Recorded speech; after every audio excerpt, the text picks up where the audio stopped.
une vidéo sur le contrôleur de température, le modèle ITC-1000F de la famille Inkbird. À la mise sous tension, celui-ci s'active automatiquement. Pour le désactiver, on appuie sur le bouton Power pendant 3 secondes. Pour le réactiver, on appuie sur le bouton Power pendant 1 seconde. Il y a 4 boutons. Le bouton d'alimentation, d'activation, le Power, le bouton Set, flèche vers le haut, flèche vers le bas. La flèche vers le haut, en appuyant dessus, affiche le point de consigne de la température. C'est la position pour éteindre toutes les charges, soit la charge de l'unité de refroidissement ou la charge de l'unité de chauffage. La flèche vers le bas indique la température différentielle ou la valeur de l'hystérésis. Révision des paramètres. Il y en a 5. Pour les consulter, appuyons sur le bouton 7 pendant plus de 3 secondes. Apparaît la première valeur, TS pour Temperature Set Value, ou si vous préférez le point de consigne de la température. Le paramètre suivant est le Different Set Value, ou la température différentielle, ou l'hystérésis. PT pour Compressor Delay, le délai de mise en marche de l'unité de refroidissement. CA pour la température de calibration, Temperature Calibration Value, qui permet de corriger la température s'il y a lieu. Le paramètre suivant est CF pour Celsius ou Fahrenheit. Pour les essais dans cette vidéo, les paramètres ajustés vont être, on attend plus de 3 secondes, TS, j'appuie sur 7, 40 degrés Celsius, qui est la température set value, le point de consigne. Ensuite de ça, le DS, j'appuie sur 7 pour aller voir la valeur. La valeur ici la valeur différentielle va être de 10 degrés. Si je veux la changer, tout ce qu'il y a à faire, évidemment, j'appuie flèche vers le haut, flèche vers le bas. Pour le DS, ensuite de ça, on va aller voir le point de PT, le point de l'essai de compressor delay. Ici, la valeur était 0. Il n'y a pas de délai de mise en marche de l'unité de compression, de refroidissement. Flèche vers le haut, calibration, j'appuie sur 7 pour aller consulter. La valeur était 0 degré. Ensuite de ça, flèche vers le haut, CF. Ici, la présentation vidéo va être en Celsius. Au cas où il y aurait une modification, par exemple, si je veux aller modifier la température, le point de consigne, j'appuie la flèche vers le haut, flèche vers le bas pour la modifier. Si au bout de 10 secondes, je n'appuie pas sur Power pour la sauvegarder, à ce moment-là, celle-ci demeure inchangée. Donc, si je veux changer le point de consigne on va le monter à 45 degrés Celsius. En appuyant sur Power, celle-ci est sauvegardée. On va la remettre à 40 degrés Celsius.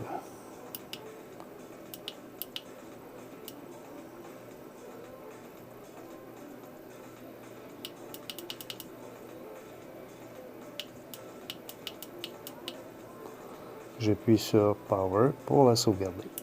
Mais voilà, c'est sauvegardé. Pour les essais, sur la plaque de montage, il y a l'unité de refroidissement qui est un ventilateur et il va y avoir 2 ampoules incandescentes représentant l'unité de chauffage.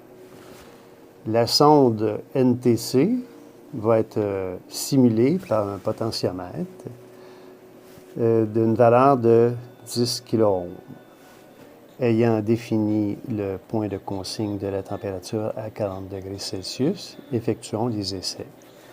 Le premier objectif va être d'aller chercher la température supérieure à laquelle l'unité de refroidissement va démarrer. Et le deuxième essai, on va descendre au point de consigne à 40 degrés Celsius et on va descendre à la température inférieure à laquelle l'unité de chauffage va être activée. ayant défini le point de consigne à 40 degrés Celsius, allons chercher la température supérieure qui est à 50 degrés Celsius, 40 degrés Celsius, plus la température d'hystérésis à 10 degrés Celsius qui nous amène à 50. Donc, à l'aide d'un potentiomètre qui va cibler une thermistance de type NTC, qui est Negative Temperature Coefficient, on va monter progressivement à 50 degrés Celsius. Donc, on monte progressivement la température, on monte la température, allons voir une vue d'ensemble. Allons chercher le point de température supérieure à 50 degrés Celsius. Donc, on monte, on monte, on monte. Et à partir de 50 degrés Celsius, l'unité de refroidissement, qui est représentée par le ventilateur, s'active. Donc, celui-ci s'est mis en fonction. Maintenant, allons chercher, on revient au point de consigne. Le point de consigne à 40 degrés Celsius va désactiver l'unité de refroidissement. Donc, on descend, on baisse, on baisse, on baisse. Et on va jusqu'à 40 degrés Celsius. Donc, automatiquement, l'unité de refroidissement, le ventilateur, s'éteint. Allons maintenant chercher le point de température inférieure qui va activer l'unité de chauffage. Donc, on descend à 30 degrés Celsius. Donc, on diminue, diminue, diminue. Allons chercher une vue d'ensemble. Et on va voir ici l'unité de chauffage qui est représentée par des ampoules incandescentes qui va simuler l'unité de chauffage. Donc, on descend, descend, descend à 30 degrés Celsius. Et à partir de 30 degrés Celsius, l'unité de chauffage va s'activer. Et voilà. C'est déjà fait. On remonte au point de consigne pour désactiver l'unité de chauffage. Donc, on monte jusqu'à 40 degrés Celsius. On va voir une vue d'ensemble.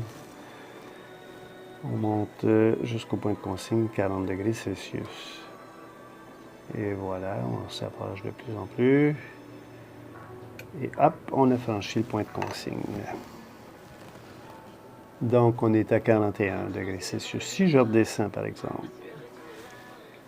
si on descend jusqu'à 35, il n'y a rien qui va se passer. Autant pour l'unité de chauffage, autant pour l'unité de refroidissement.